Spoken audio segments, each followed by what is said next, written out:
کا تو فرمایا گیا کہ دیکھ کر دوستی لگاؤ، دیکھ کر دوستی لگاؤ، کس سے لگا رہے ہو؟ اور یہ حدیث بھولیے گا نا اس موضوع پر، نبی پاک علیہ السلام نے فرمایا الرجل علی دین خلیلہ، ایک روایت میں لفظ ہے المرء علی دین خلیلہ۔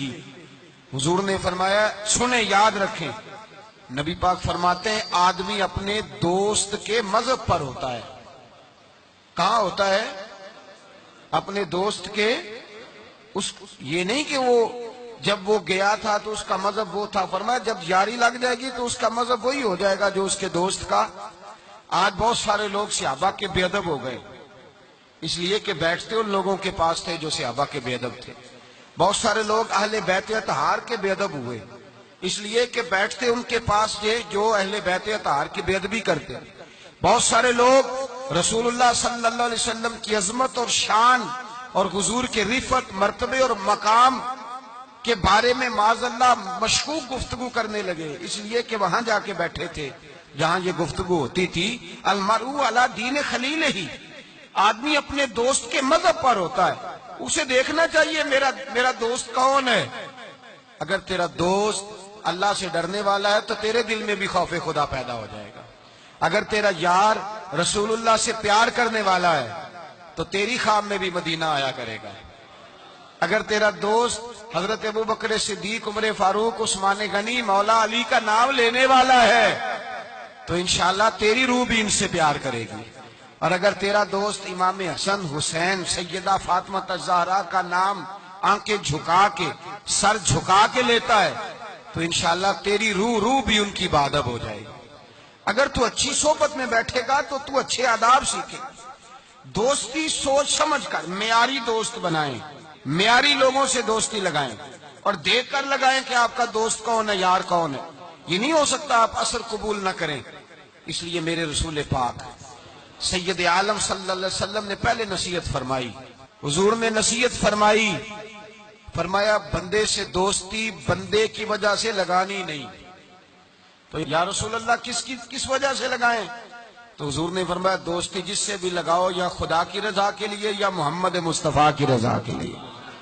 دوستی اللہ کی رضا کے لیے، من احب للہ وابغض للہ واعطى للہ ومنع للہ فقد استکمل الایمان، رواہ البخاری او کما قال صلی اللہ علیہ وسلم۔ حضور نے فرمایا کسی سے محبت کر تو اللہ کی رضا کے لیے، کسی سے بغض رکھ تو من احب للہ وابغض للہ، پیار بھی کر اور بغض بھی اللہ رسول کے پیاروں سے پیار کر اور رب رسول کے بے ادبوں سے بغض رکھ۔ بغض بھی ایمان ہے، بخاری مسلم میں نبی پاک نے فرمایا بھائی بغض بھی ایمان ہے، یہ بھی ایمان ہے، ایسے تھوڑی ہوتا ہے۔ فرمایا بغض رکھ، دشمن احمد پہ شدت کیجئے، ملحدوں سے کیا مربت کیجئے، اور شرک ٹھہرے جس میں تعظیم حبیب، اس برے مذہب پہ لعنت کیجئے۔ میں بغض بھی رکھ، من احب للہ وابغض للہ واعطى للہ ومنع للہ، اور اگر کسی کو کچھ ہے دینی ہے تو اللہ کی رضا کے لیے دے، اور اگر کسی سے کوئی چیز روکنی ہے تو اللہ کی رضا کے لیے روک، فقد استکمل الایمان، تیرا ایمان مکمل ہو جائے گا۔ تو دوستی سب سے پہلے حکم یہ، بلکہ نبی پاک علیہ الصلوۃ والسلام نے صحابہ سے پوچھا بتاؤ خالص ایمان کس کا ہوتا ہے؟ خالص ایمان کس کا ہے؟ تو صحابہ نے کہا حضور آپ ہی بتائیں گے۔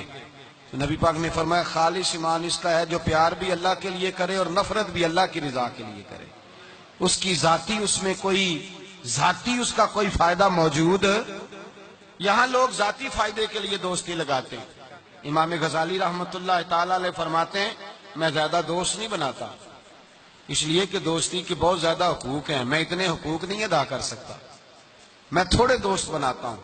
کورے ورک کتاب نہیں ہوندے، پتھر دل گلاب نہیں ہوندے، بلیا پہلو ہی سوچ کے لائیں پھر یارہ نال حساب نہیں ہوندے۔ پہلے ذرا احتیاط کے ساتھ چل، پھر بعد میں وہ جب پارٹنر بنتے ہیں نا تو پھر کہتے ہیں میرے پیسے تیرے پیسے۔ اس وقت جب دوستی لگتی ہے تو پھر بارے نیارے ہوتے ہیں، اور چونکہ دوستی کی بنیاد اللہ رسول کی ذات نہیں ہوتی، ذاتی نفع ہوتے ہیں کہ اس سے میں نے فائدہ لینا ہے۔ پھر جب ٹوٹتی ہے بات، زیادہ آگے تو چلتی نہیں، ٹوٹتی ہے، اور جب ٹوٹتی ہے تو پھر چائے کی پیالیوں کا بھی حساب ہونے لگ جاتا ہے. پھر کہتے ہیں لاہور جاتے وقت جو مرید کے بوتلیں پی تھی ان کا بھی حساب کرنا ہے، آدھی تیری ہیں آدھی میری ہیں. اس لیے کہ دوستی کی جو بنیاد ہوتی ہے نا، وہ بنیاد اخلاص پر مبنی نہیں ہوتی. خلوص پر یارانہ لگائیں، خلوص پر دوستانہ لگائیں. محبت کریں تو خلوص کے ساتھ. میرے مصطفیٰ کریم سید عالم صلی اللہ علیہ وسلم نے خلوص والی دوستی کا حکم دیا، اور کتنے پیارے لفظ ارشاد فرمائے. فرمایا میرا مومن تو وہ ہے کہ جو چیز اپنے لیے پسند کرتا ہے وہی اپنے بھائی کے لیے بھی پسند کرتا ہے. جو چیز اپنے لیے پسند کرے وہی شے اپنے بھائی کے لیے پسند کرے. خود نبی پاک صلی اللہ علیہ وسلم کا طریقہ تھا. امام غزالی نے احیاء العلوم کے اندر لکھا ہے کہ حضور گئے جنگل میں، اور وہاں سے اللہ کے محبوب علیہ السلام کے ساتھ ایک صحابی تھے. حضور نے اپنے ہاتھوں سے مسواک کاٹی. 2 مسواکیں نبی پاک نے کاٹی درخت کے ساتھ. ایک ٹیڑھی تھی ایک سیدھی تھی. کتنا فرق ہوتا ہے، مسواک تو مسواک ہی ہوتی ہے. ایک ٹیڑھی تھی ایک سیدھی تھی، لیکن دوستی کا جو تقاضا نبی پاک نے بیان فرمایا. اللہ کے رسول کے ساتھ جو صحابی تھے حضور نے انہیں سیدھی مسواک دی، اور خود جو تھوڑا سا بال تھا ٹیڑھی تھی حضور نے استعمال کی. تو وہ صحابی کہنے لگے یا رسول اللہ میں غلام ہوں آپ آقا ہیں. حضور میں امتی ہوں آپ نبی ہیں. محبوب یہ آپ رکھیں اور وہ مجھے دے دیں. میں غلام ہوں، میں غلامانہ انداز میں رہنا پسند کرتا ہوں. تو نبی پاک نے پتہ کیا فرمایا؟ فرمایا دوستی اور صحبت کے حقوق ہوتے ہیں. دوستی اور صحبت کے، فرمایا چاہے کوئی ایک لمحہ کسی کے ساتھ رہے اس کا حق بنتا ہے.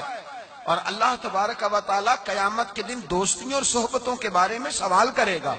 تو فرمایا میں یہ چاہتا ہوں کہ میں تیرے ساتھ بھلا نہ کروں، فقط تیرے ساتھ ہی بھلائی نہ کروں، میں اپنے رب کی بارگاہ میں بھی سرخرو ہو جاؤں. میں چاہتا ہوں سرخروئی ملے. اپنے دوست کا اچھا سوچنا، اس کا بھلا کرنا، اس کے لیے خیر کے جذبات رکھنا، اس سے پیار کرنا.